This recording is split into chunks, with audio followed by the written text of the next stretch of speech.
The last time we worked on the dirt bike, it ended up like this. Patiently waiting for its cylinder to be redone so we can complete its top-end rebuild. It's been a boring few weeks without it, which has meant I've slowly dug deeper and deeper.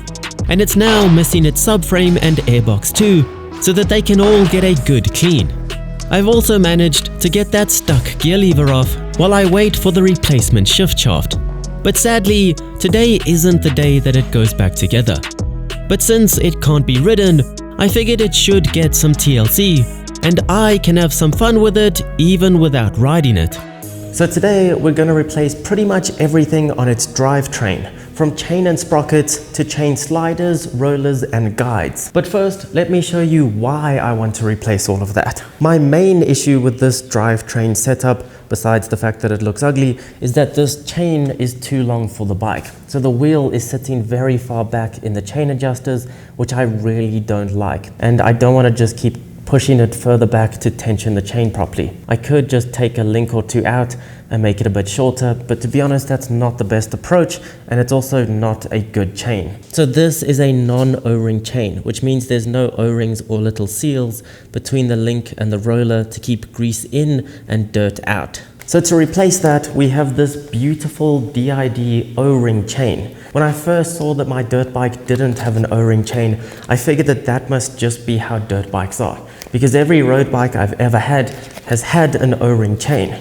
And it kind of made sense because they always are riding in the worst possible conditions, so maybe it makes more sense to just have a regular chain that you can pressure wash and abuse, and you don't have to worry about caring for your O-rings. But after doing some more research, it turns out that you can and probably should have an O-ring chain on your dirt bike, which also makes a lot of sense, because since you are always riding in dirt and mud, having O-rings to keep that mud and grime out of your chain links and away from grease makes a lot more sense. Then the sprockets don't look too bad. They're not completely worn out, they just look pretty bad, and you should always replace your chain and sprockets at the same time. And these are their replacements. So this is a primary drive 14-tooth steel front sprocket. It's exactly the same as what's currently on the bike, but brand new.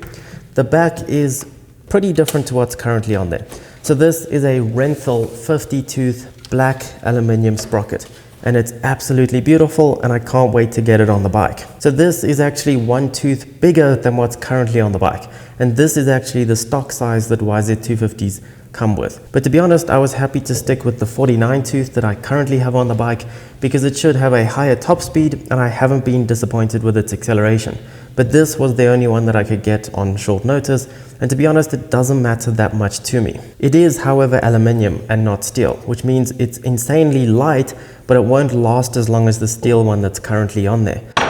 But I really wanted a black one because I think that looks so much cooler than a silver one, and I wasn't ready to commit to a blue one. Another big issue is this chain guide. So the chain has worn through the plastic block that it's meant to slide on and slowly wear away, and has now started eating through the aluminium itself.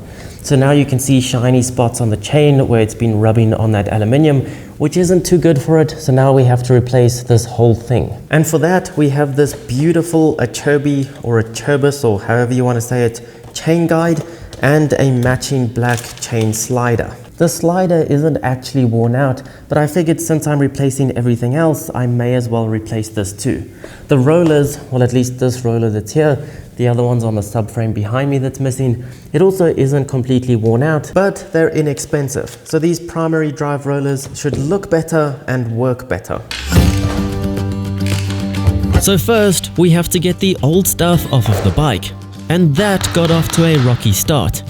Removing the front sprocket cover and bending up the tab that stops the nut from spinning was easy, but I decided to loosen the front sprocket nut while the chain was still on, so I could use the rear brake to stop the sprocket from spinning. I started ambitiously with a wrench to no avail.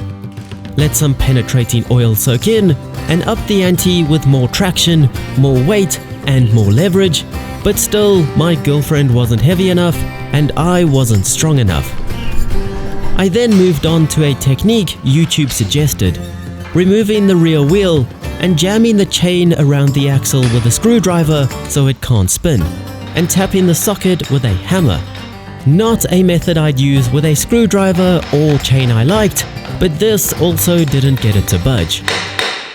So I gave in and went to buy the big guns, an impact wrench. It made for an interesting ride with a large box and small backpack, and initially was met with disappointment as well. It makes a hell of a noise, but even 300 Newton meters didn't seem to be doing the job. Until... After all that, I missed the moment that I got this stupid little nut off my motorcycle. And now it's stuck in the socket and I really don't care. Which meant after all that, only the third part could be taken off. Thankfully, the chain had a clip-style master link that made removing it much easier by just using a screwdriver and hammer to knock the clip off and then separate the links, so that with the master link removed, the chain could just be pulled off the bike. By the way, if you caught my last video where I reviewed Pando Moto gear, I've got exciting news for you. Pando Moto have decided to give away a pair of these Mark Kev 02 riding jeans.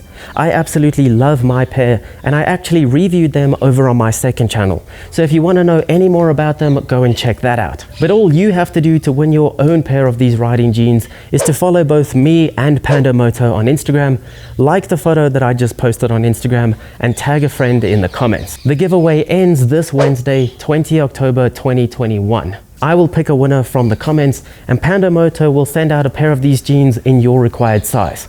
Trust me, you don't want to miss this one.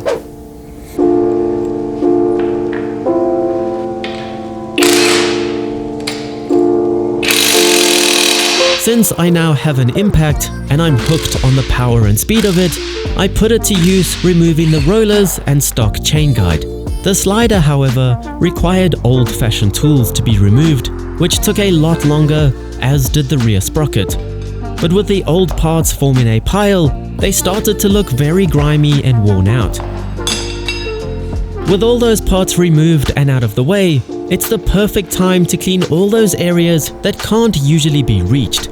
So I put the rear wheel back on and rolled the bike outside to clean it up a bit. The airbox and subframe also needed a good scrub. Air filter oil and dust slowly accumulate in the airbox until it's disgusting, and it can't be cleaned properly without removing the airbox completely, or else water will get in all the places you don't want it, like the engine. And with the subframe off, I even found splooge that had escaped from where the silencer and pipe meet, usually nestled away into an impossible place to clean. And although I'm going to reuse the sprocket bolts, it doesn't mean they can't be cleaned up to look a bit better.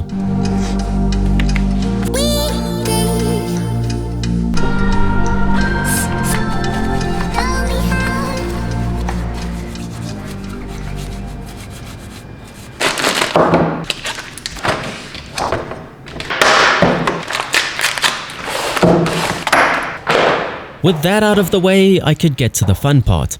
Installing the fresh parts, starting with the rental sprocket I've been itching to see on the bike.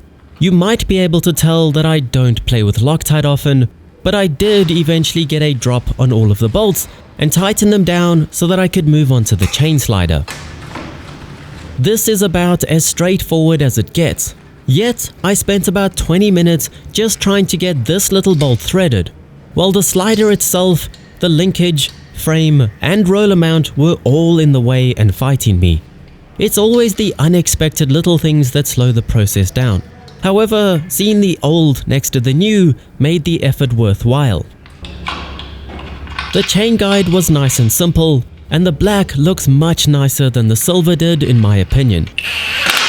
But more importantly, it should last longer too, with this replaceable block that screws into the bottom of the guide with 4 bolts, making it easy to swap out in the future.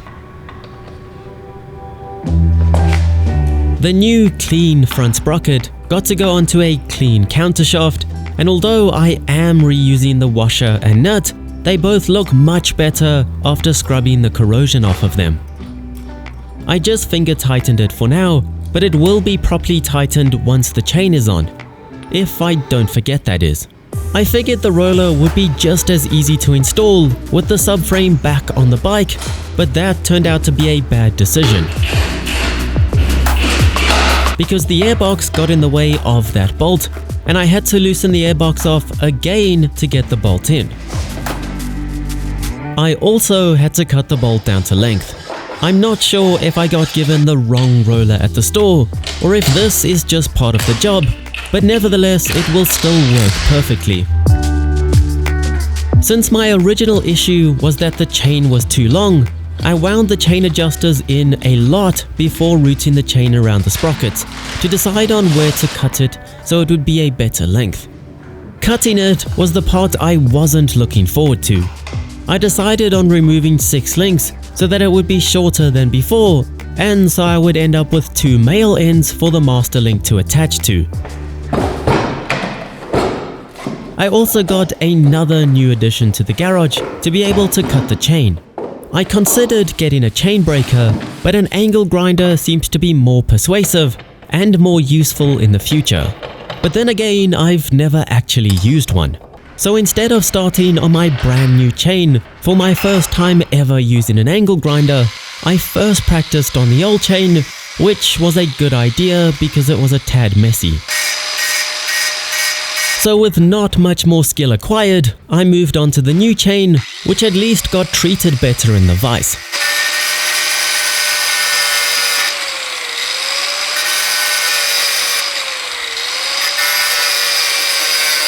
I cut the end of the pin off without damaging the rest of the chain, and used a combination of a screwdriver and my bicycle chain breaker to push the pin out the other side of the chain. I ended up clamping the side of the chain I won't be using in the vise because it slipped too much between the wood, which got the job done. I could then reroute the chain back through the bike and settled on the clip style master link so that it can easily be removed again if I ever need to. There needs to be an O-ring on each pin and plenty of grease before connecting the 2 halves of the chain together, and using the sprocket to hold it in place makes that job much easier. Then each pin gets another O-ring before the outer plate can be pressed on with vice grips, and the clip can be slid on with the opening facing the rear of the bike, so that it can't be pushed off when it slides through the frame or the chain guide. Surprisingly, I even remembered to tighten the front sprocket and bend over the washer tab, which left only one thing to do: clean off the grease that the chain comes with from the factory to stop it rusting in transit, because it will probably fling all over the bike and make a mess. And then tighten the chain using the old rag trick.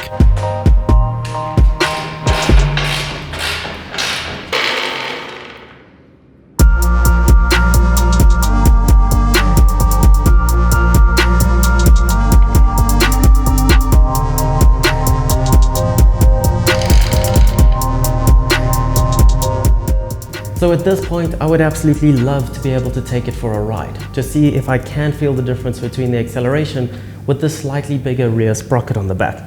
But unfortunately, we are missing a few too many engine parts to be able to do that today. But all that means is that you're going to have to subscribe so that you don't miss the first ride in a few weeks' time. Weirdly enough, I am excited to go through a lot less chain lube now that we have an O-ring chain. And I also think it's going to shift so much better now that we have a properly tensioned chain, and at the end of this we're going to have an all new shift shaft and gear lever. It's going to feel more like a modern supercar and less like an old automatic. We're also going to have a few leftover bike parts. We've got sprockets, chains, we were even going to have a leftover piston at the end of this.